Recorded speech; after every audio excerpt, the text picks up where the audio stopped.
Hello, friends, and welcome to Spirited Movie Companions, a movie podcast from the guys that brought you Bottled and Bond. I am Mike Scott, and I have been watching and enjoying movies since I was a kid in the 1900s, and have always been interested in the history and the lore behind their creation. So alongside my friend Charlie, we will be taking a deep dive into movies we choose based on a randomly selected monthly theme. We will also be providing pairings for the movie, which may include other movies, books, music, and, in the spirit of our Bottled and Bond podcast, companion beverages. Today we will be discussing 1964's Dr. Strangelove. So make yourself some popcorn, find a comfy seat, and pour your favorite drink while we ponder this question.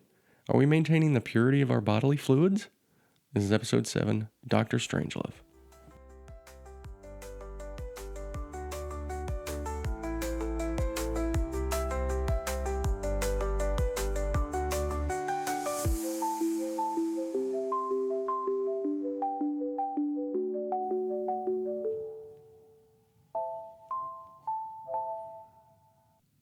Charlie, welcome. Thank you, Mike. I clearly am not maintaining my bodily fluids properly because I somehow got a cold at the beginning of this week. Oh, man. All that's left of it now is this slightly off voice. So we're just Good times. I'm just going to power through it. Yeah. All right. This month's theme is Make It a Double. We are going to do two movies that share some sort of similarity. In this case, it's going to be Dr. Strangelove and Failsafe, which you still haven't watched, right? No, I have not. That's funny. Our companion beverage is going to be grain alcohol and pure distilled water. Okay. We can't get rainwater because rainwater is not pure. Rainwater is actually quite contaminated. Yeah, well, it's also hard to collect. Yeah. The grain alcohol is 190 proof Everclear. Wow, it sounds really, really good. Yeah. We're going to probably also be able to clean our utensils with it afterwards. I would think so. A little bit of news, just because it's related to Dr. Strangelove. Criterion announces the complete Kubrick collection that's coming out October 20th. Every Kubrick movie on Criterion 4K. Wow. I'm sure I won't buy that. No. No chance. You know me. I don't spend money on frivolities. No. We do have a listener comment. We have an email from the Countess Tracy. Who else? About Citizen Kane. While listening, I feel like the overall opinion is that it was more of the way the movie was filmed, camera angles and whatnot, than the actual story that makes it more of an epic all-time film. I'd be curious to see if that changes Mike's ranking at all. Is the production a 5-star and the story more like 2 to 3 stars? I wouldn't say 2 to 3 stars. I would say the story is good. It's just a little convoluted at times. So, 4, 4.5. But yes, the production value is what makes it an all-timer for me. Yeah, there's a lot to that. And that's why I think if you just go in cold and you've seen modern movies a million times, it's slightly harder to appreciate that whole aspect of it because we've seen all these things happen, right? They had not happened to that point. Right. But we've seen it all now, Yeah. So some recent favorites. I actually have 3 today. Oh. I watched a movie called Plan 75, which is a Japanese movie about enabling people 75 and older to complete assisted suicide to alleviate the stress of an aging population. It was one of those. That sounds fun. Yeah, it was just one of those slow burn movies where you're following, basically just a few different people that are involved in all this. It was really good though, really emotional. Okay. Watched a movie called The Battle of Algiers, which was made 4 years after the events of the Algerian independence, and it chronicles some of those events. That one was awesome. That was a 5-star movie for me because there was they had a lot of amateur people in a lot of the roles and stuff, but it was wild what they were doing. Then I watched a movie called Flatliners. Have you ever seen Flatliners? No, I've heard of it, but So it came out in 1990. It's got Kevin Bacon, Kiefer Sutherland, Julia Roberts, William Baldwin, and Oliver Platt. It's a lot of people. Yeah, it's about a group of doctors that medically kill themselves to see if they can figure out what's on the other side, and then they bring themselves back. And? It's really freaky. I think ultimately it's all about what it did to their minds because it was kind of all in their heads what was happening. So it was really good though. I really, really liked it. I have my one shot. Hang on. Oh, what? I watched movies this week. Whoa! I'm just so used to you not watching them. What'd you watch? I watched Begonia Wow. And? on an airplane. Okay. I enjoyed it. Yeah. I will say this. I somewhat predicted what the ending was going to be. Yeah. Right? I mean, I guess it can only go two ways. And How far in were you convinced of what the twist? Because it really went back and forth for me a lot. It was like, oh, is she really an alien? Is she not really an alien? Yeah. I had a pretty good sense of it up front of what I thought, which way I thought it would go. But Yeah. it was a good movie. Yeah. I enjoyed it. I liked it. I also watched The Kid. Oh, the Charlie Chaplin? Yeah. Nice. I liked it. Yeah, It was that's really good. Very short. That kid went on to be Uncle Fester in the Addams Family Did TV he show. really? Yeah. Yeah, that's a good one. That's a Yeah, that was a good movie. It was good enough that I wanted to know what happened to them after Right. at the end, right? Right. And everything. I'm like, oh man, I wish this movie would keep going. Yeah. Yeah, because it's like 80 minutes, I think, at the most. Uh-huh. Yeah. That's good stuff. Good. I'm No, impressed. that's a good story, and yeah, everybody does a good job. I mean, his physical comedy is just amazingly good. I believe that was the first like feature length film of the Tramp. Like he had done a bunch of shorts before that. Yeah. It was good. Good. So yeah, two. That's awesome. movies. That's like you doubled your, you had 200% viewing this month. So I was far. on a lot of airplanes Yeah. recently, and so I watched Dr. Strangelove on an airplane, and I watched those two on an airplane. You should watch Snakes on a Plane on an airplane. Okay. Okay, so now we'll go to our one better shots. better than watching like the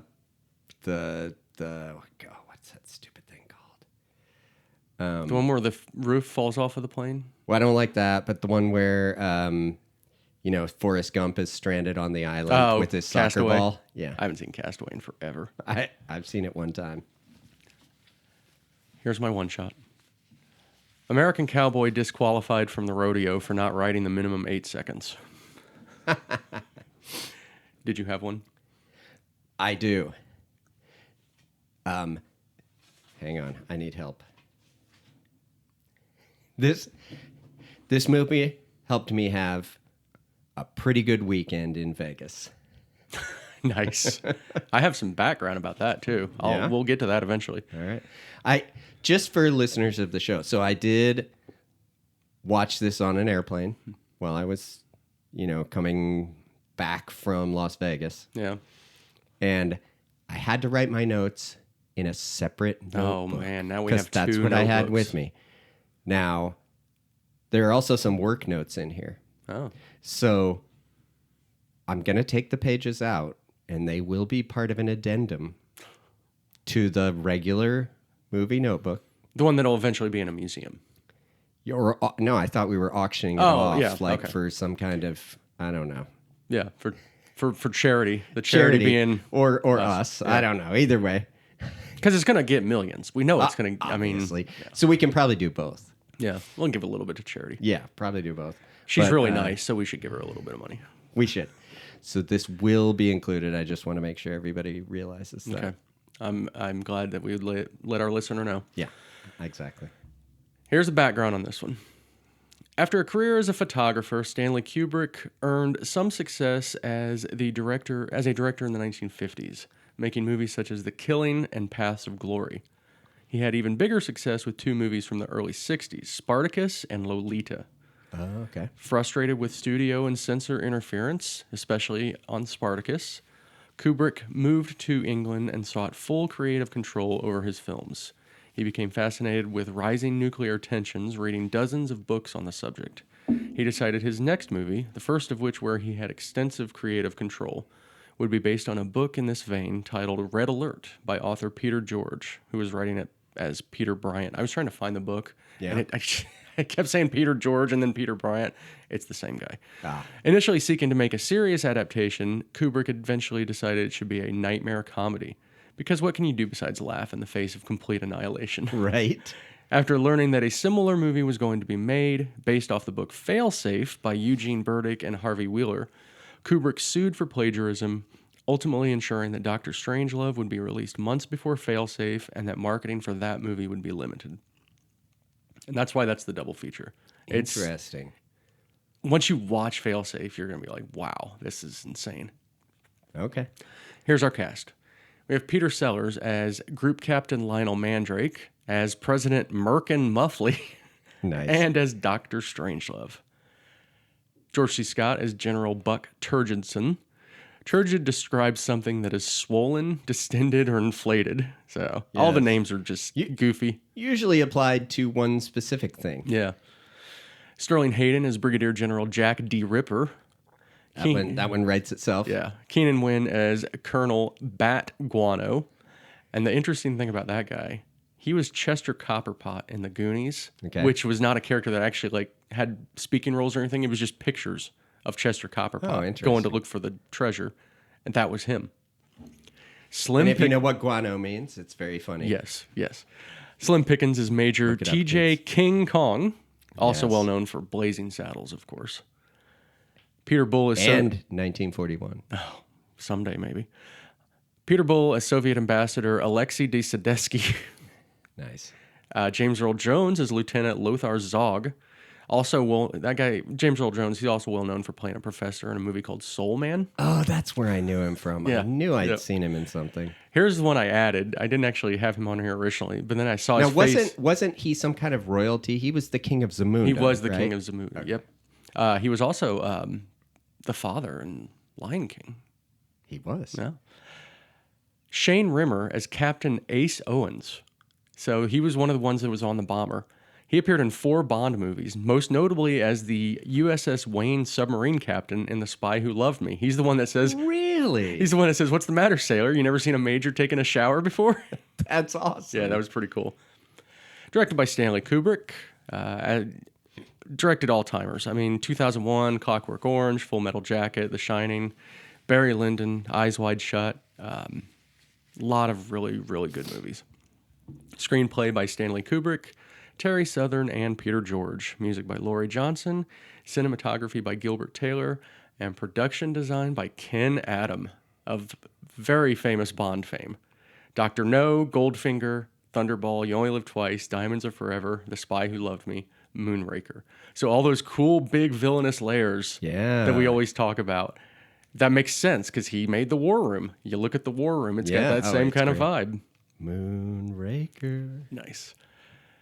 Music, we have We'll Meet Again by Vera Lynn. That was the original recording of that song. It was written and released in 1939. Used to great effect in this movie. And then we had When Johnny Comes Marching Home by Louis Lambert. And I added this one because Tracy said she played this a lot in band. Did you ever play When Johnny Comes Marching Home in band? Yes. I figured. Like early band when you're first learning because it just has this sort of rhythm. Do do do do do do do do do do do do do. So I think it's easy to learn for people who are just learning their band instruments. Yeah. This was released January 29th, 1964. A budget of $1.8 million, which would be $19.34 million today. And it made $9.1 million at the box office, which is good for about $98 million today. So it was quite a success. It did really well. People wanted to be terrified of the destruction of humanity. But laugh about it. Yeah. So what's your history with this one? When did you actually first see this? I don't know the year, but my father liked it. And it must have either come on, or I don't even remember how you watched movies back in those days. Right. You know, maybe someone had it on tape or whatever. But I remember watching it with my dad because he was a fan of it. So that's a good memory. Let's see. I probably watched this back in the early 2000s for the first time. I don't think I thought much of it back then. I mean, I don't know. When you're in your 20s, it's not as interesting. Black and white. Yeah, it's not as interesting as when you're older. Yeah. But I've watched it a few times since. I own the Criterion Collection Blu-ray of it, which I actually wanted to show you some stuff in that. So I will show you some cool stuff in there. But yeah, I think I watched it maybe in the last 5 years, once or twice. So I'm not a big like Kubrick head, or I hadn't been, but the more I watch his stuff, the more I actually really like it. So yeah, we will move on to the scene summaries now. First, I mean, it starts right off the bat with the disclaimer. Yeah, We Right? get our disclaimer. Pretty It is good. the stated position of the U.S. Air Force that their safeguards would prevent the occurrence of such events as are depicted in this film. Furthermore, it should be noted that none of the characters portrayed in this film are meant to represent any real persons living or dead, which is not true because there's definitely some that are supposed to be real people. Except it's better to disclaim that. But Right. do you think they had to put the disclaimer in either from the government or their lawyers, or they just thought it would be good, or did they put it in to be funny? I think they had to put it in. Probably. I think somebody said, yeah, you're going to need to put this in. It might have been from like the studio or something. Yeah. And, honestly, thinking of the time period, they may have done it to prevent like a panic, Yeah. right? I mean, if people saw it and thought it could really happen, Right. which it probably could in one way or another, but, people might have freaked out. Yeah. We'll do the prologue here. As the camera flies over foggy mountains, the narrator tells us the Russians are developing a doomsday device in a desolate location. We then get our opening credits. Zokoft Islands Yeah. or something like that. The opening credits, an Air Force plane is being refueled. There was definitely no like phallic imagery or anything with this part. Right. I mean, I read that there purposely was. Yeah. So that part always makes me think of a video game I played back when I was a kid called it was Top Gun. It was a video game based on Top Gun, but it really had nothing to do with the movie. And it was like the second level was a refueling mission, and you had to like get your plane to attach to the little dongle. I could never do it. I never got past that level. So I have no idea what happened. Had in the rest of the trouble game. attaching your plane to the Yeah, dongle. I had difficulty dongle, getting the dongle in the hole. problems. Yep. Yeah. Well, it can happen. I wondered where they got the footage, but it sounds like it was some sort of like stock footage or promotional footage that somebody would have had access to. But there were several times in the movie I thought to myself, I wonder how they got the stuff to make this, because it's not like the Air Force is going to be happy about helping them make this movie. Right. Like the opposite of Top Gun, where it's like, oh man, we're going to get so yeah, many it's a recruits recruiting out of bit, this, yeah. right? You see how you get tons of women, how you Yep. get to fly fast planes Play and volleyball everything. all the time. Exactly. Instead, we're going to sign you up and you can clean toilets on a submarine. Right. Somebody's got to do it. Now we're at Burleson Air Force Base, where General Jack D. Ripper calls Group Captain Mandrake, informing him the base is being put on condition red, but it's not an exercise, and that a shooting war has begun. He orders Plan R to be implemented with the bombers, and all private radios be impounded. So like I said, this was Sterling Hayden as Ripper. Yeah. He's really good. He is really good. Apparently he had retired. Like he hadn't really? As acted an in actor, several yeah. years, and they brought him back for this. He's good. I noted some things myself. I enjoyed seeing the computers that Mandrake was using and the impact printer. So an impact printer, for you kids, is even like before dot matrix printers, right? So it's got like a metal band with all the letters and numbers on it. Okay. And it spins around very fast. And as the paper goes through, like a hammer hits in the exact right place for each letter on the thing. And they're extremely loud. You'll notice... So it's like a typewriter, kind of, right? Kind of, yeah. Only it's this metal band spinning around. And you'll notice, even in the movie, there's like a cover on it that he lifts the lid. Like in the scene later where he finds the radio, like it's inside the printer because you open it up. They're so loud they could like damage your hearing if you don't, like if you have the lid up while it's printing, it's very, very loud. But I used to have to work with those when I first started working back in the Stone Ages, or back in the black and white. Right after they got rid of the little dinosaurs to do it. Exactly. Yeah. That's exact. No, it was. I think it was right after we had hammers and chisels. Oh, okay. Those were loud too. Okay. Yeah, depending on the type of rock. Nice. But no, that was good. I thought it was interesting. Plan R, you have to impound all the radios. Like, think how hard, in theory, that would be. I guess. Well, it would have been easier back then. They were probably expensive, and you go to the barracks and say, "Give me all your radios." But That was, I thought of like, that sounds logistically very difficult to impound all the radios. So we got Peter Sellers as Mandrake, who we discussed in an episode of Bottled and Bond because he was in Casino Royale 67. He was. Great movie. Not. Okay, now we're in the air with a B-52 as big as a whale setting sail. It seats about 20, so they hurry up and bring their jukebox money. The air crew, including Darth Vader, chill as they patrol near the Russian borders. A skeptical Major King Kong receives orders for Wing Attack Plan R. After checking the code and getting confirmation from the base that the order is real, Kong puts on his cowboy hat and prepares for attack. Is Slim Pickens one of the greatest actor names of all time? It's great. It's awesome. He was like a rodeo clown in his like younger days. That's awesome. And like I don't even think he had acted much when he did this movie. He's perfect. Yeah. And I love that he gets his hat out of the safe. Yes. Like he goes to the safe and you're like, what's he getting out of the safe? And it's his cowboy hat that he puts on. I enjoyed, just like I like the silo scene in War Games. Mm-hmm. Like I enjoy watching, for some reason, like obscure procedural things that are in some industry you're not part of. And in this case, getting the codes, setting the little dials, going in the book, looking up the code based on like today's codes and today's settings and everything, and seeing what the plan is. Like I did enjoy that part of it, the part where you're kind of seeing behind the curtain of how they actually do this stuff. And it's interesting. I mean, it's not like the military probably advertises this stuff, but I suppose there have been enough people in the military that it gets out how they do this stuff, right?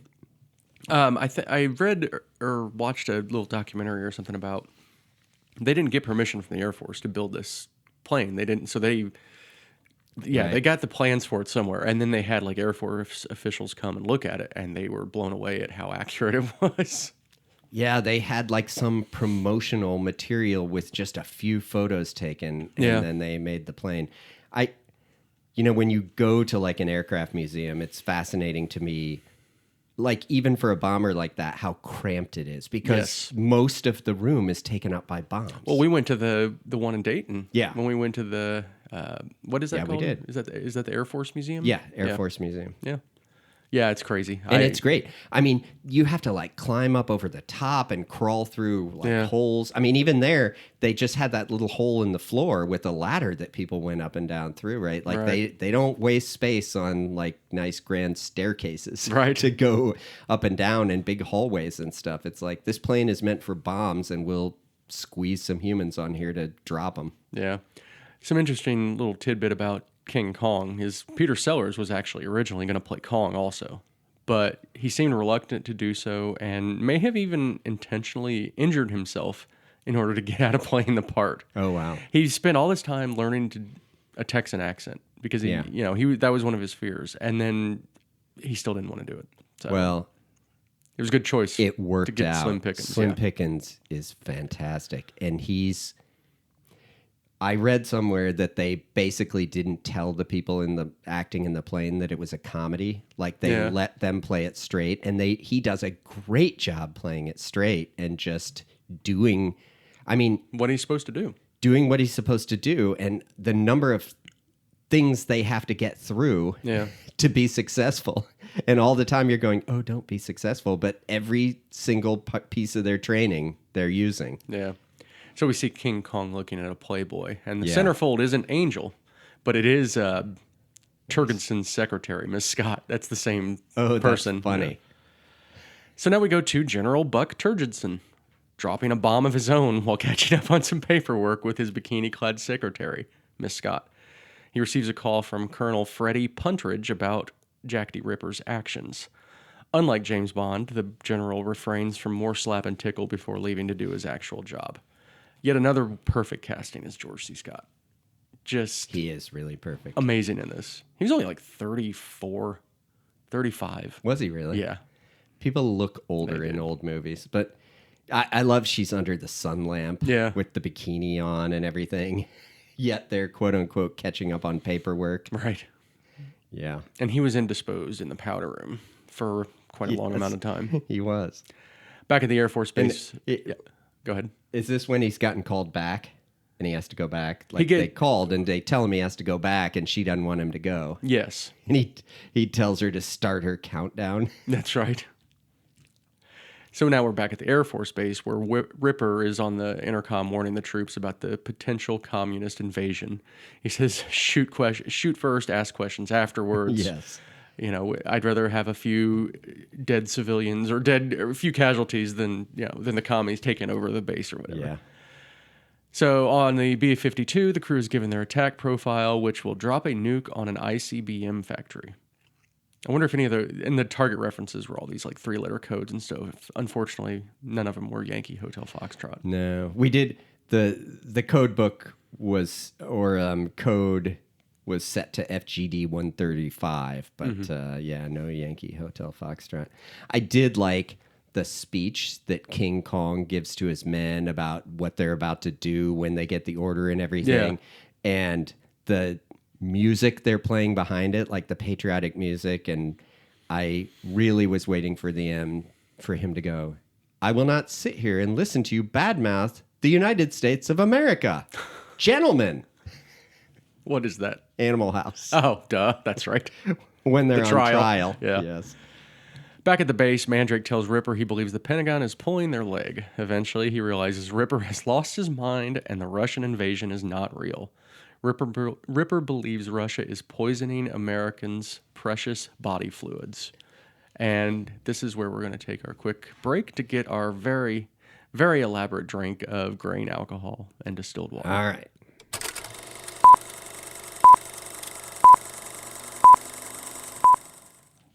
We are back with our very elaborate drink of 1 part grain alcohol Everclear and 2 parts distilled water because we're not stupid. And I mean, I crazy. feel like it should be like 7 parts distilled water. Well, or no, something. you have, if it's 95 proof, Yeah. and then you're putting something that's 0 proof, then it cuts it down to 47.5 proof. So if you do 2 to 1, Yeah, it's but gonna be isn't much more. this like 190 proof? Sorry, yes, but still. Okay. Cheers. Cheers.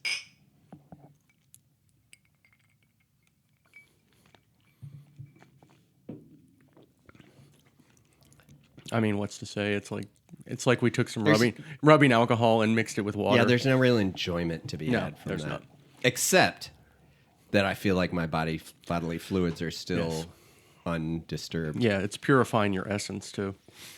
Oh, wait till we get to essence. I will say, the scene in the general's office is extremely well done, I think. Yeah. Right? He locks the door kind of nonchalantly and he starts talking to Mandrake, and like he almost seems to make sense. Yeah. Right?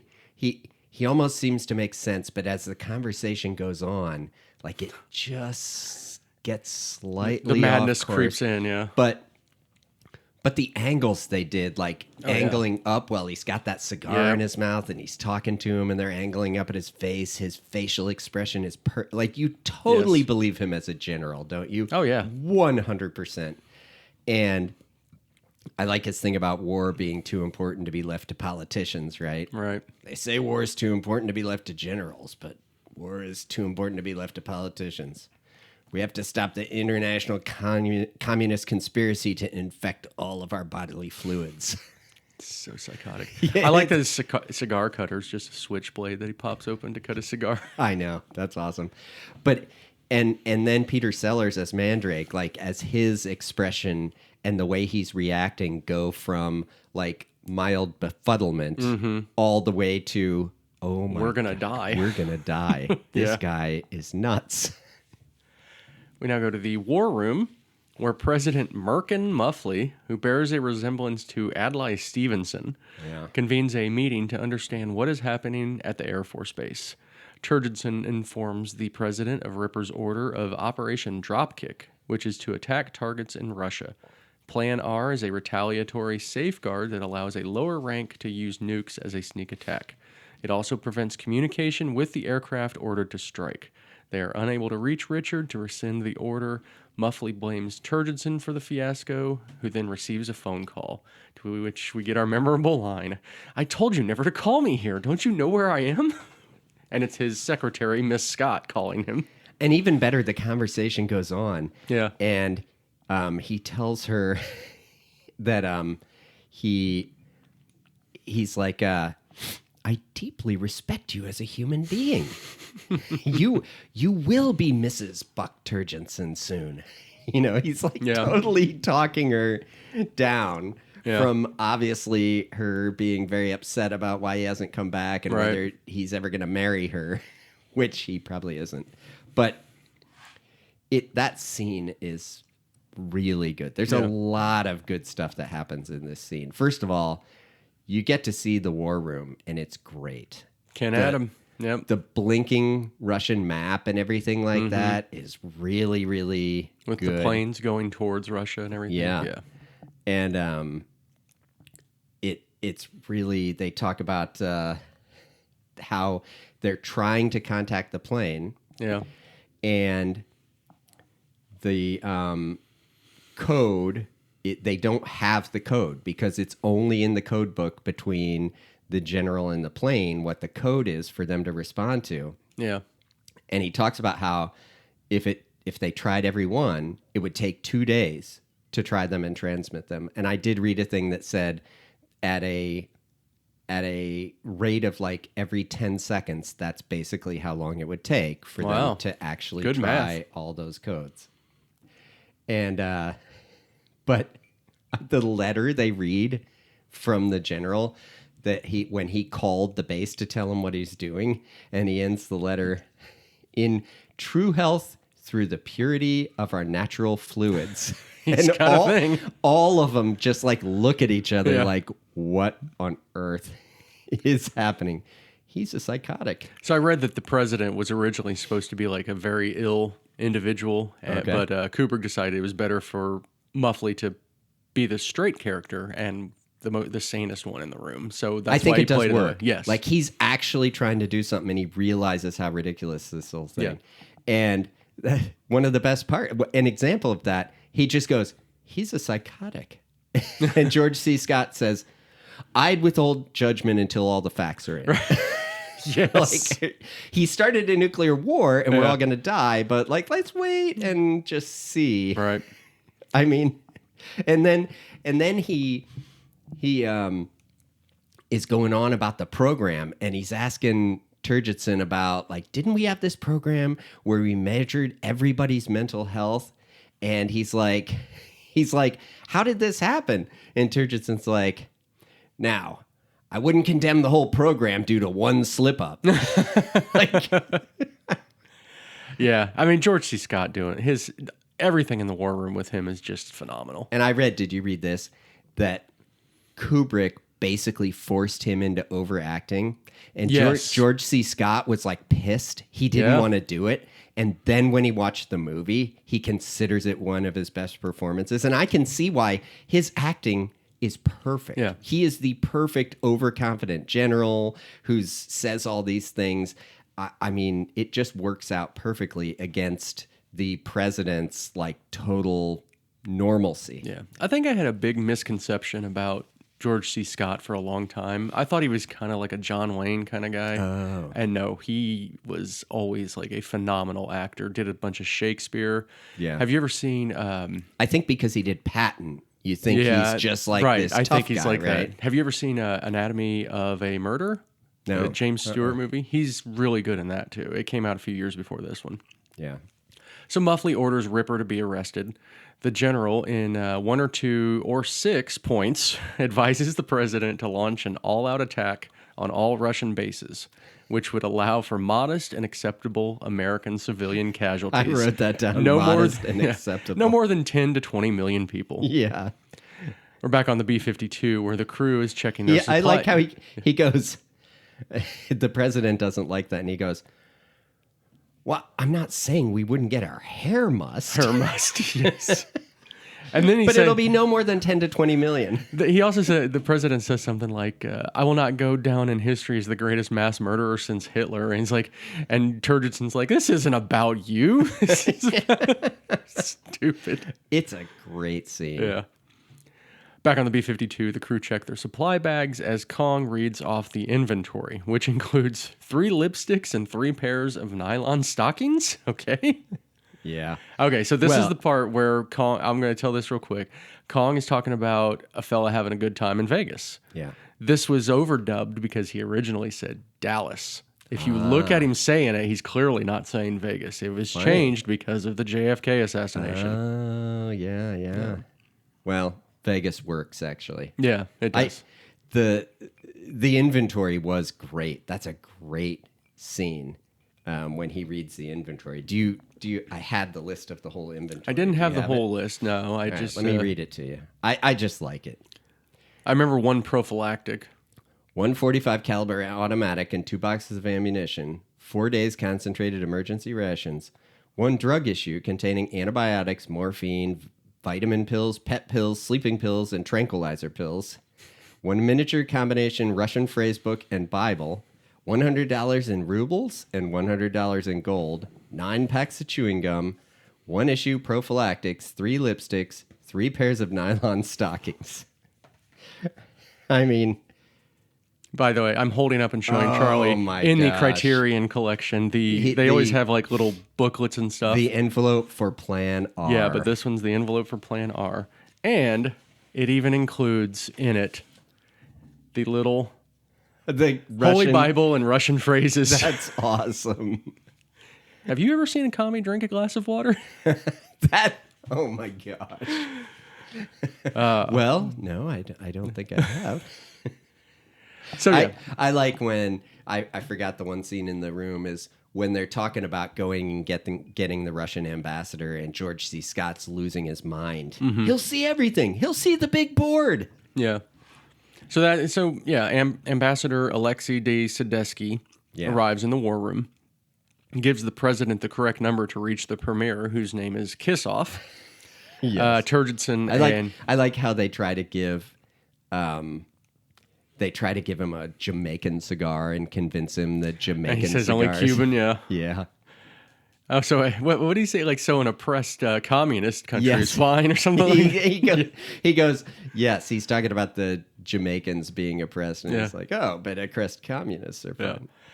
Turgidson and Sadetsky clearly hate each other. They start quibbling about stuff, and then they get into a fight because either Turgidson found a spy device on the ambassador or planted it. And you never find out. I think he did find it on him. I actually believe so. Turgidson. Yeah. But the president confronts them, to which we get the wonderful line, "Gentlemen, you can't fight in here. This is the war room."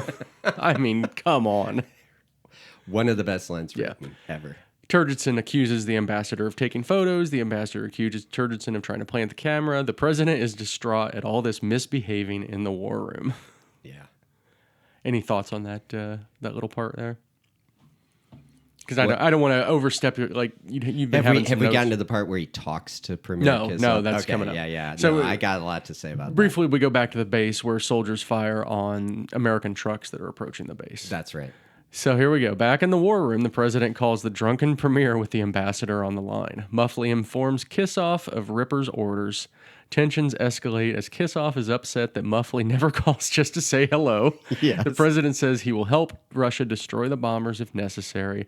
The president and the premier are both very sorry for their actions. The ambassador is told by the premier to inform the president of the Doomsday Machine, which will destroy all human and animal life on Earth. I'm fine. It's great to be fine. I'm glad you're fine. Of course I'd like to speak to you, Alexei. And I read Sellers Improv, a lot of that stuff. He's like, well,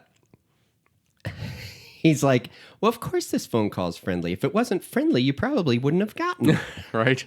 That one side of that phone call, the amount of acting he does on that one side of the phone call without anyone actually talking to him on the other side is really funny. It's really well because done.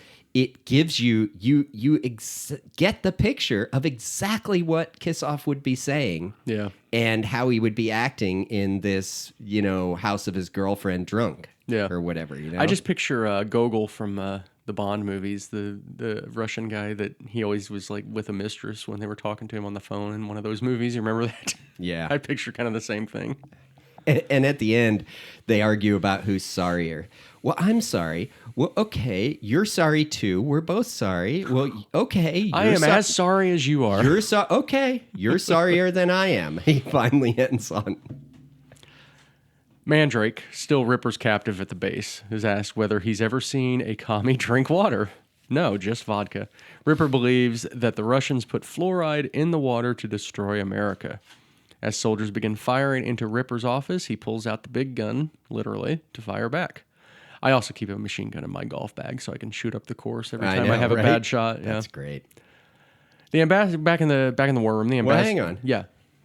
I did. He says fluoridation is the most notoriously conceived communist plot, and then they just shoot up the office. The office is totally shot up, and he goes to get that, and he says the redcoats are coming. He's crazy. Yeah. But the funny thing is, there really are debates about fluoridation being some kind of a plot.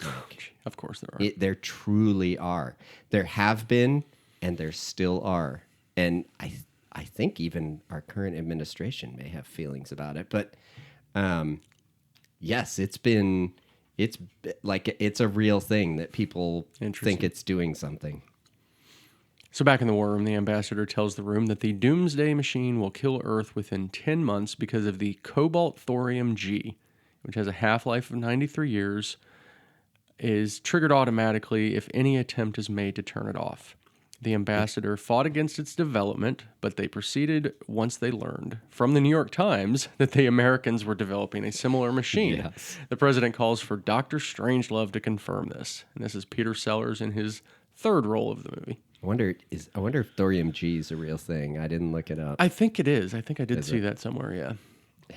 I like how when they learn there's a doomsday device, Turgenson's upset that there's a doomsday gap. So now he basically wants our own doomsday machine, right? Yeah.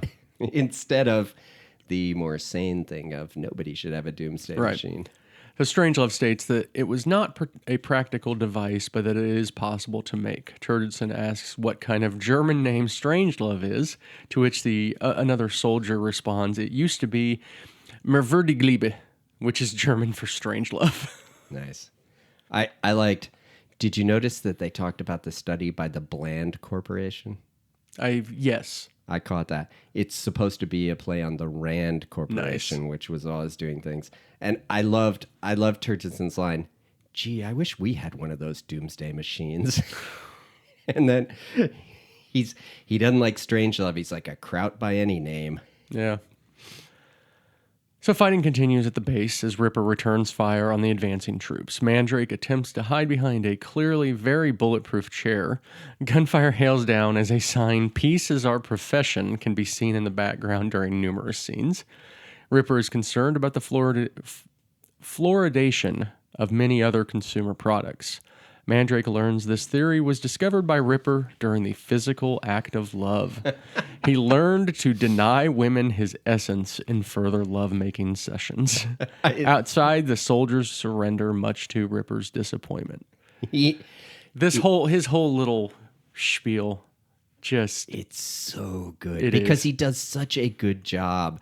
I mean, this is the thing. It's interesting how a comedy is made funny by the fact that he can deliver these lines so seriously and so well, right? And even just his voice and his mannerism make it so much better. I mean, that's why he's so good as this general, But I love how he's talking about the physical act of love, and afterwards, I felt fatigue and emptiness. Yes. Then I knew. Yes. And when the men surrender and get killed, and Mandrake's like, I'm sure they died thinking of you. Yes. So Mandrake tries to get the code from Ripper. This is the code that they've been trying to get in order to get that bomber to stop. Yeah. Ripper, believing he'll have to answer for his actions in the afterlife, goes into the bathroom and shoots himself without revealing the code. I forgot, like, one of the last things he said, he's upset about him, and he goes, strange thing is, they make a bloody good camera. Yes, then he goes and kills himself. Back on the bomber, Kong continues to follow the plan, is informed a missile is tracking the plane. Unable to evade, the plane is hit but is not destroyed. The crew is able to contain the damage and keep the plane up. Back at the base, Mandrake's trying to figure out the code. Colonel Bat Guano shoots the door, is told Ripper is dead, and that Mandrake is trying to find the code to recall the planes. Back up on the plane again, the Kong's damaged plane with no radio communications continues towards its target. They have sufficient fuel to take out a primary target. The exterior plane shots, they don't look great, but I mean, it's 1964. Yeah. What can you do? And plus the plane's just been shot and it's got more holes in us than a horse trader's mule. I don't even know what that means. I don't know what that means, but that's a great line. Yeah. Guano escorts deviated prevert Mandrake from the base, who eventually convinces the colonel that he needs some kind of deviated prevert. Eventually convinces the colonel that he needs to speak to the president. To which Guano says, "If you try any preversions in there, I'll blow your head off." He's like, "What do you think I'm trying to do? It might be a whole mutiny of preverts." And then we have this scene in the phone booth, out of change. Mandrake asks the operator to make the call to the president a collect call. The call is rejected, and Guano doesn't have sufficient change either. He's trying to make a station-to-station call. Great David Bowie album. Yeah. These used to be real things, Mike, when you had to use the telephone. So Mandrake eventually tells Guano to blow the lock off the vending machine to get the change. Guano hesitates because it's private property. And then we get the amazing lines. "Okay, I'm going to get your money for you. But if you don't get the president of the United States on that phone, you know what's going to happen to you? You're going to have to answer to the Coca-Cola Company." Ridiculous. Yes. And then the Coke sprays in his face. Yeah. In the war room, the recall code is issued and believed to be a success until the president receives a call from Premier Kissoff. Look at the big board. I guess I should go back and talk about how the fact that Mandrake found the code because he kept seeing these phrases. It was like peace on earth and then purity of essence or something like that. So he figured out the code. So the president receives a call from Premier Kissoff. Preparations continue on the B-52 as the president is informed one plane didn't turn back because one of the 4 planes believed destroyed may actually only be damaged. Muffley and Kissoff argue about the plane. There's no point in you getting hysterical about this. Yes. Like parents fighting. Right.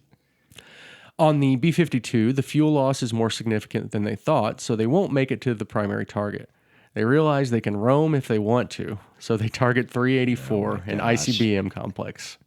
That was a little more subtle, wasn't it? Yeah. Muffley and Kissoff end their call. Turgidson believes the plane can still make it to the target. So we see the crew on the B-52 doing their final check, getting the bomb ready. The bomb door won't open, despite their efforts. Kong leaves to inspect the bomb room himself, discovers a short in the wiring.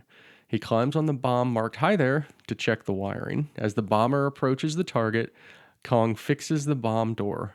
The bomb drops on the target with Kong riding it like a horse, and it hits its target and explodes. Charlie arrived today by nuke, by the way. I did. We're ruined now, but it's a pretty rough ride. Yeah. I liked when they're back in the room talking about the plane that got through, and they're talking about, they're like, has he actually got a chance? And Turgidson's like, has he got a chance? Hell yes. Like he's all excited about him like being a great Air Force pilot. And then you'd see the look on his face like, oh, wait, that's going to destroy us all. The him on the back of the bomb is so ridiculous, but it's so freaking hilarious. I mean, it's iconic. Yeah. Right? That's the thing. It's goofy, but it has become totally iconic. Yeah. And Tracy showed me a video of a Simpsons episode where Homer does the same thing. Of course he does. I'm surprised you didn't remember that. You almost always remember Simpsons references for this stuff. I'm actually disappointed that I didn't remember that. So back in the war room, Dr. Strangelove informs the president that there is sufficient subterranean space to survive for 100 years. Strangelove provides some very appealing points to living underground, including 10 women for every man. They would breed prodigiously. Yeah. While Turgidson ponders whether the Russians might have a bomb stored away, the ambassador sneaks away to take photos, and Strangelove stands up. Cut to shots of bombs exploding everywhere. It's the end of the world as we know it. Well- I did the part with where Strangelove is like he keeps going Mein Can't Führer. control his He hand. keeps going Mein Führer. 100 years, my Führer. Yeah. Yeah, and he can't control his hand. He's trying to hold it down. But that's it. The world destroyed. The end. Yeah. Anything on that last scene Doctor, there? you mentioned the ratio of 10 women to 1 man. And then he says something like, now the traditional rules of monogamy, you have to go out the window in that Yes. case. And then he talks about how like, well, yeah, now we also got to make sure we breed for certain traits. So we'll want very appealing women for all of these men. He's like, I find your ideas highly stimulating. I must confess, you have an astonishingly good idea, Doctor. You know, I did not like that character most of the times I've watched it. The actual Doctor Strangelove character, he just kind of annoyed me. But when you put it in certain perspective, he's pretty hilarious. He is. And probably it's somewhat a throwback to how we got all the German scientists after World War II, and they helped us build rockets and missiles. And well, one of all my these trivia right? things was the Strangelove character is clearly inspired by Werner von Braun, who helped jumpstart our space program. Right. And he was a Nazi. Well, I don't know if he was a Nazi, but he was a German scientist during World War II. Like designing things to kill us. Right. Yeah. Got a few trivialities. Okay. First screening was supposed to take place on November 22nd, 1963, which just happened to be the day that JFK was assassinated. Peter George, Welsh author of the source material and credited co-writer, committed suicide 2 years after the movie release. Well, isn't that nice? He was an alcoholic that suffered bouts of depression, and it was not helped by the failure of his follow-up novel called Commander One. Ronald Reagan, when he took office, asked where the war room was, not knowing it wasn't real. Oh, that's hilarious. A cutscene which took... There's probably one now. Maybe, yeah. A cutscene which took 5 days to shoot involved a massive pie fight in the war room. Kubrick deleted it for being too slapstick. I've seen that somewhere. Yeah, I saw It's probably stills a of it. I deleted didn't see scene actual. somewhere. Yeah, Yeah. I didn't see video, but I did see some stills. But I guess the main thing was like a lot of the guys were like they couldn't help themselves. They were laughing during the whole pie fight, and they didn't want him to laugh. And it was like, it just isn't going to work. I only have 2 companions for this one. One is a book called The Stanley Kubrick Archives. I actually read that for this. It's like I have this big James Bond archive book. They made one for Stanley Kubrick too. Okay. It's really cool. It goes through all of his movies. So if you really want to deep dive into Stanley Kubrick. And then as companion, I reckon Paths of Glory, starring Kirk Douglas. That's an awesome movie. You've never seen that one, right? No. Yeah. It's like 1957 Kubrick movie, and basically Kirk Douglas, he's like on trial for military trial. And it kind of goes back and forth between the past and present, showing what happened and stuff. It's really awesome. Okay. My favorites. So my favorite character, I have to go General Buck Turgidson. He is just insane, but not as insane as Ripper. Well, he's actually not necessarily not insane. He's just that, believable Yes. as the overzealous general, yes, right? yes, Who thinks, well, we might as well just have the war. yeah. My favorite line, of course, is "Gentlemen, you can't fight in here. This is the war room." Yeah. And my favorite scene shot is actually King Kong on the bomb going down. Wow. It's pretty funny. So what do you got? I also have George C. Scott. I mean, he's just Yeah. outstanding. Although lots of people could give very good performances in this movie, Yeah. so it's can be hard, right? I Right. mean, Peter Sellers as 3 people doing a very good job of all of them Yeah. is very good. Just for variety, I'll pick "I told you never to call me here" as the Nice. line, right? Okay. I mean, that's the other memorable line from the Yeah. movie. Although there are lots of good ones. Like one of my favorites too is "You'll have to answer to the Coca-Cola company." Yes. Like, I mean, we might all die, but we can't shoot this. They can't destroy they just had a private war, property. right? He just shot the lock off the door to get in the office, but you can't destroy this Coke machine. How many casualties were there in the Cola Wars? Lots. Yeah. And then scene shot, I'll say the one in the general's office where he's telling Mandrake his whole reason for starting the war and everything. I just think that was so well done, and it just builds. It starts so like almost you don't really know what's happening, and by the end, he's acting the exact same, but you realize everything he's saying is completely nuts, and that's why I think Peter Sellers does such a good job, because like he has the job of being like the normal person who's hearing all this and who finally by the end of it is like, oh my gosh, he's crazy. Yeah. Final thoughts and rating. So I just have a couple sentences here. Dr. Strangelove is probably my least favorite character.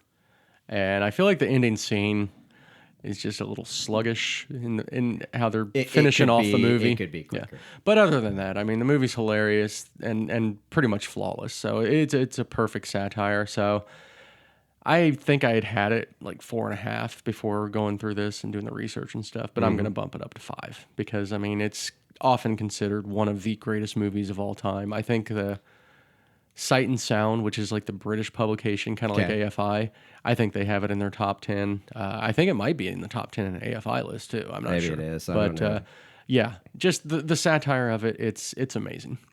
I mean, I have a poster of it in my basement. Yes, you do. I love this movie. Yes, you do. It is so amazingly well done. I mean, lots of comedies, the acting is comedic. Yeah. But the great thing about this movie is all the acting is serious. Yeah. But just the lines they deliver and the things that are happening are so crazy. It's just genius the way they did it. And it's so funny, even though I'm not sure wives think it's as funny as husbands. My wife definitely did not like this movie. No. So there might also be something about the whole end of the world aspect to it that turns some people off, because basically the end of the movie is the entire world exploding in nuclear war. Our wives are really going to love Failsafe. I'm going to be very interested to see what you say about Failsafe. Okay. Because that's going to be our next episode.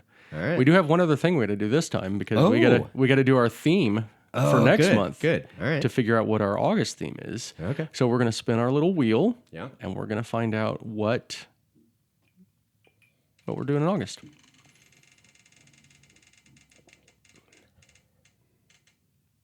Come on.